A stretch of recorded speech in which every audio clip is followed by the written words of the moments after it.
Welcome back to Spitballin Cards. In today's video, we're talking about hobby news, maybe an interview that we recently heard with the Fanatics CEO, just barely, potentially, on a really great channel, and whatever else just kind of comes into our head. In this video, you have me, Scott, we have Ty, we have Jeff, and we have Chris. First thing, I would love to hear about the show that you guys went to, the National of the West Coast, some people like to call it. Yeah. How was it? Yeah, it's the newly branded West Coast card show. They even had a swag booth. Formerly the Burbank show, which has only been in Burbank one time, and ever since the first time, it's been in Anaheim and Ontario. So I think it was appropriate to rebrand it. It was a huge show, and Chris and I waited a little while to get in, but it seemed like the wait was much longer as the day went on Saturday. It was very crowded, but it was fun. It was a great show. I love to go. My favorite thing about shows, or one of my favorite things, is that you can drop off everything in person, pick up in person. So I dropped a PSA drop off, PSA pickup, dropped off at ComC. It just makes it so much easier and less stressful than going through the mail. So that was a highlight of those shows. But we also saw a lot of cards there, and judging from the prices, it seems like the hobby's in a pretty good place as far as keeping people interested, because there were a lot of high prices and people were paying them. Yeah, there were a lot of dealer tables where cash was just getting thrown around. I will say also one of our favorite things is we got to meet a bunch of people. Like, a lot of people stopped us, that they watched Spitballin, so they've seen us. A lot of people asking about Ty. Ty seems to be perhaps a fan favorite of the five of us. Not a single person mentioned Phil for just throwing that out there. Just saying it, just reporting the facts. That was really cool. We got to meet the guy in person who made our Blabbin Bout Slabbin theme song. Yes, that was a thrill. Like, we talked to him a lot, but really never met him, so that was cool. We got to meet his kids too. But yeah, it's really fun to sort of put faces to some of these names and some of our commenters, the non-trolls, and just like chat with them for a little bit, see what they're buying. That's always great. There were a couple. I was going to say, we also got to see the Paul Skeens MLB debut patch 1 of 1. They had some really big cards, including that one at the Fanatics Collect booth. So that was fun to see some of those big cards, especially that one. How did it look in person? Good. Yeah. I mean, I didn't get to hold it. That's cool looking. I know, you got to see it.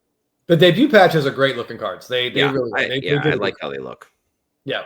They're so important. Even Jackson Merrill signed his full name on it. That's how important these cards are. What an interesting guy with sports cards. Is there a weirder sports card guy than Jackson Merrill? I don't Throwing know. away like high-end cards into a dumpster that he never signed, signing it just with a J, changing it up midway through a set of cards, getting his pictures wrong on every card Topps produces for some reason. Yeah, it's just weird stuff. A lot of weird stuff. We didn't really go, and I will say it's when you pick up from PSA and drop off, not only is the shipping stress not there, Jeff, but also you save the cost of shipping, so that when you get absolutely railed by PSA, at least you don't pay the extra like $70 to have them insure the same card back to you that you already sent to them. Right, which would certainly not be insuring after you got the grade that you got. Right, exactly. I actually one of my plans there is every year, like I walk around and I will see stuff the opposite of what Ty was talking about in our previous video or next video, depending on the order we release these. That, like, I go in with a plan, I'm looking for X, Y, or Z, and then I'll see something really cool, and it's not that expensive, but like Jeff's willpower is so strong, it has rubbed off on me, and I've walked away from some stuff and then been like, damn, why did I just buy that? And I go back and it's gone. So this one table had a really cool Acuna SSP that I have yet to have. I never bought one. I was like holding out for a PSA 10, but there's only 2. It's really hard to grade. And he had it at a reasonable price. So I talked to the guy for like a minute. I threw out an offer. He accepted it and I bought it. I'm really thrilled that I did. I picked up the 2020 update back in Jersey. I love this image. It's one of his coolest looking cards. And it's just one that I've like put off, because they're always, when they show up on eBay, the asking prices are high. So, I ended up paying $150 for that. So I was really excited. Nice. Yeah, we didn't buy a lot of cards. There were some things we were looking for. We're trying to see, surprised by how few Mookie Betts we saw at an LA show. I don't know if that's just because people are holding on to them, or I'm not sure why that. We saw that last year with Freeman as well. We were kind of surprised that the lack of Freeman there. We did have one interesting interaction with a seller on a card that we almost bought. Chris, you want to talk a little bit about that? Oh my God. I don't even want to get into the specifics of what the card was, but he had a Stadium Club auto that I'd never seen before. And I was like, wow, that is really cool. I looked it up while I'm sitting there. I pulled up the checklist and the player was on the checklist. And I was like, how did I not know this card even exists? There's only a couple graded anywhere. And he had it stickered at 450. And I'm like, ooh, that's a little bit high for Stadium Club cards. So I offered him 300. He said he couldn't do any less than 400. 400. I had cash. He could do 400. I'm like, ooh, that's not bad. Like, I don't hate that. So I turned around, like, Jeff, come over here, like, take a look at this card. Like, do you want to split this? This is cool. Like, I don't think you have an auto of this guy yet. And Jeff's like, you know what? Yeah, let's just do it. So I'm like, all right, we got it. We pull out our $400 and the dealer comes over. He's like, you know what? I think I'm going to need the 450. He's like, wait a minute. Hold on a second. Pulls out his phone. Yeah. Goes to some website. Yeah. And then it's just like, well, it looked like he wasn't even on a web. Like, he was just sort of pretending. Like, according to this website, it actually looks like I should be getting closer to 500. So I got to stick at 450. I'm like, didn't you just say 400? He's like, yeah, but that was a few minutes ago. Like, oh, nice. I was like, all right, just moving on. So even if I really wanted the card, or even Jeff or I really wanted that card, I absolutely just refused to give that guy another $50. Isn't it funny how that works? How certain interaction you'll just never buy from someone no matter what happens. You can ruin that relationship that fast. Yeah. And our buddy we were at the show with, Short Print a Day on Instagram, said that like the guy did something very similar to him at the last show about an Aaron Judge auto that he really wanted to buy. And he kind of like did the same thing, like a little bait and switch, like we can have it for this. And then turned out he wouldn't take that. So that's just a table we're going to walk by next time. That's insane. Yeah, not going to waste any time. So frustrating.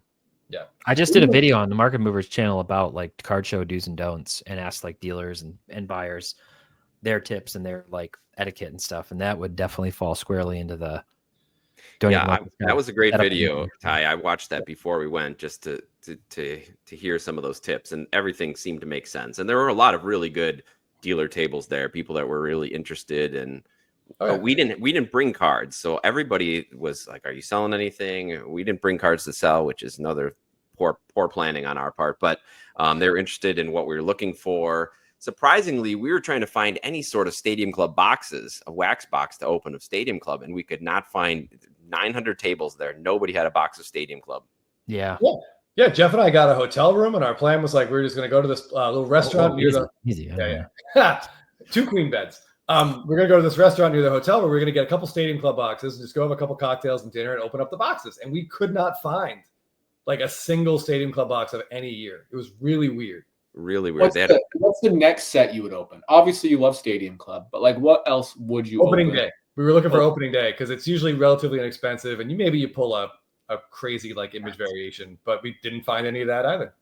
No, and it's tough to justify $200 on a 2025 hobby box. Yeah, I can't. Yeah, I can't. I can't. No. I struggle with all wax prices. Well, yeah, but it's part of the experience of being in the hobby. You buy a box and, but sorry, one more question on opening day. What's the best opening day box to open? What year? I would go for 2019 because that's where like Acuna has a whole bunch of short prints in there. The Trout, the Harper, Mookie Betts has the World Series short prints that are in there. Oh yeah. So I mean, it's a needle in a haystack, but at least you got something really fun to aim for. Maybe I'll give it a shot one of these days. That's like my price. Buy a blaster. Yeah, that's the last show we did. We bought 2 blasters. I think they were at Jeff. I want to say they're $18 a piece or something like that. We bought 2 blasters and sat down, had a glass of bourbon and ripped it. We didn't get anything good, but I mean, Ohtani rookie cup, Soto rookie cup. $19. You can't really complain a ton. I will say, unlike last time, there's a ton of Freeman stuff, including one guy had a Bowman Chrome Gold Freeman auto, and it was like a pure, true gem BGS slab, but it had to have been graded 10 years ago. That was the most scratched up, filthy BGS slab I'd ever seen. So we were debating like trying to buy this, come up with the money somehow. Yeah, and then get it like reslabbed. Like, no, the inside of it was an absolute inside. Mess. So yeah, that'll happen. That's crazy. Ty hates those cases. We established that in our group chat a few days ago. Yeah. I don't know if you guys heard about this. The Teapot, you may have, but Fanatics was doing a thing at this show where if you subbed your cards to the Fanatics Vault for one of their upcoming auctions, their promotion was they're giving you 110% of the final sale price. Wow. So not only are they not taking a percentage, they're giving you extra money. So if you sell a card for $1,000, you will get $1,100 from Fanatics Collect. Yeah, the hammer price. So they're giving you basically half of the BP. Yeah. So, Jeff and I found out about that at the show instead of before the show. We were a little bit sidetracked by what we had going on the Thursday before the show, and we just didn't prepare properly. I mean, I did bring some of my stuff just in case the opportunity to like trade up came into play. And looking back, I probably should have taken some lesser Freemans and put them into that auction and bought that Bowman Chrome gold and then just waited, eventually paid myself back. And by myself, I mean my wife back. But the show was great. I mean, there are a lot of tables. There's a ton of cool stuff to look at. We saw like George Bush 1990 Topps cards. Like 3 different dealers had Frank Thomas no-name cards. Yeah. So that card is definitely getting back in the hobby And the spotlight. price has doubled since last year. Oh, yeah. Yeah. What's that now? I think $16K was the asking price that we saw. Okay. For like our local shop happened for like $5K. I should have bought it. It was with BGS. I want to say it was like an 8.5, maybe a 9. Yeah, he had one lesser graded that wasn't quite that much, but yeah. But it was a good show. Cool. All right. So we have a couple minutes left. There is also something we should talk about, which is there's this really, really bad channel out there who had somehow the Fanatics CEO on it. I have no idea how they landed him, but okay, let's be clear. It's the Fanatics Collectibles CEO. Fanatics Collectibles CEO appeared on a great YouTube channel called Blabbin Bout Slabbin. Let's talk about it a little bit. Kind of the highlights, what it was like, what he was like, your impressions. This is basically a Chris and Jeff episode at this point, Ty. I want to hear Ty's impressions first before Jeff and I talk about our own thing. I want to hear what a viewer had to say about it. One thing I've observed about Mike in general is it seems like he much like Nat Turner has an ear to the community and to passionate collectors. And when we had the original conversation about this topic, my feedback was I wasn't happy about the black being removed, but I thought that the broader hobby, the 99%, so to speak, wouldn't really even miss that it was gone.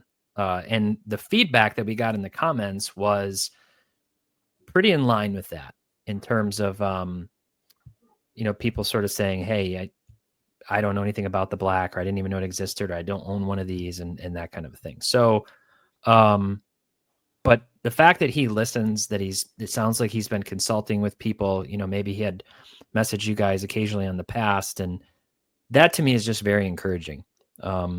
You have a certain group within your, collector community or whatever business you're running that are going to be your like more vocal, enthusiastic, and passionate people. And so I just think it's very encouraging that that they were willing to listen. And then the fact that he's like, it's back and it's back forever and whatever, everybody in the chat was going crazy. I had to unfortunately drop right after that because my wife and I were going out for like a little Valentine's Day Eve dessert, but thought that was really cool.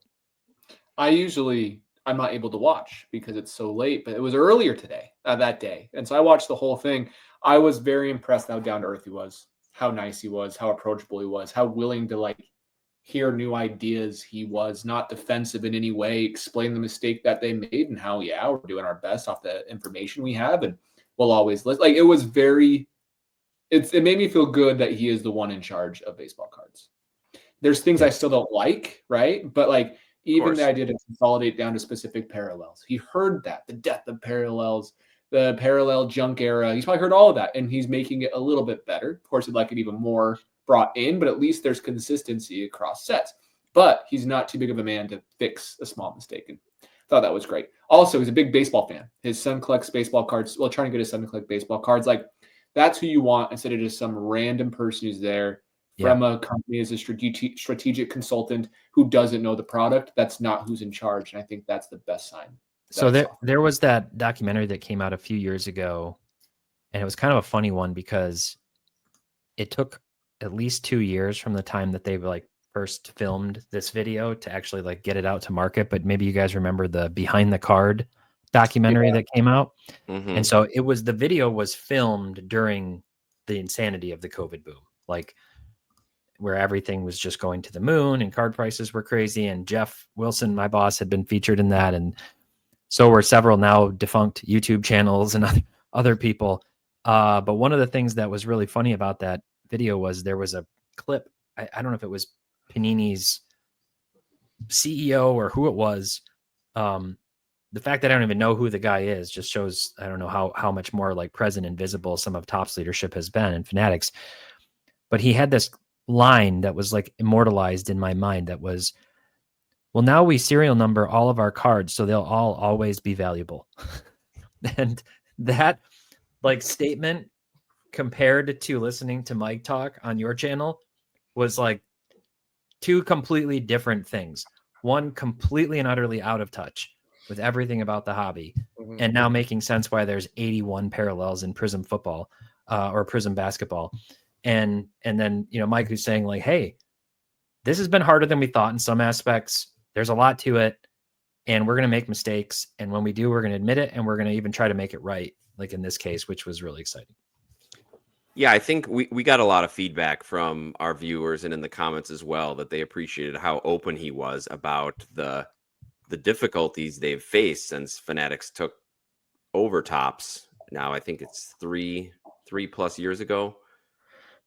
So I think we all appreciated him being willing to be that open and to talk about the things that they're making a significant investment in infrastructure to try to ensure quality control and scheduling gets back to where they want it to be. And yeah, I just, like I said, I appreciated that. And it was fun to hear him talk about how passionate he was about the Dodgers and how he was at the Kirk Gibson home run game. And we didn't think he was going to stay on as long as he did with us, but the conversation went really well. Yeah, agreed. And I will say, these two on the bottom screen right here, feel free to add all of your ideas they'd like to see from Topps in the comments below. They might be able to tell them, and maybe they'll have them on again. So leave those comments. And other than that, thank you for watching, everybody. We'll see you in the next video.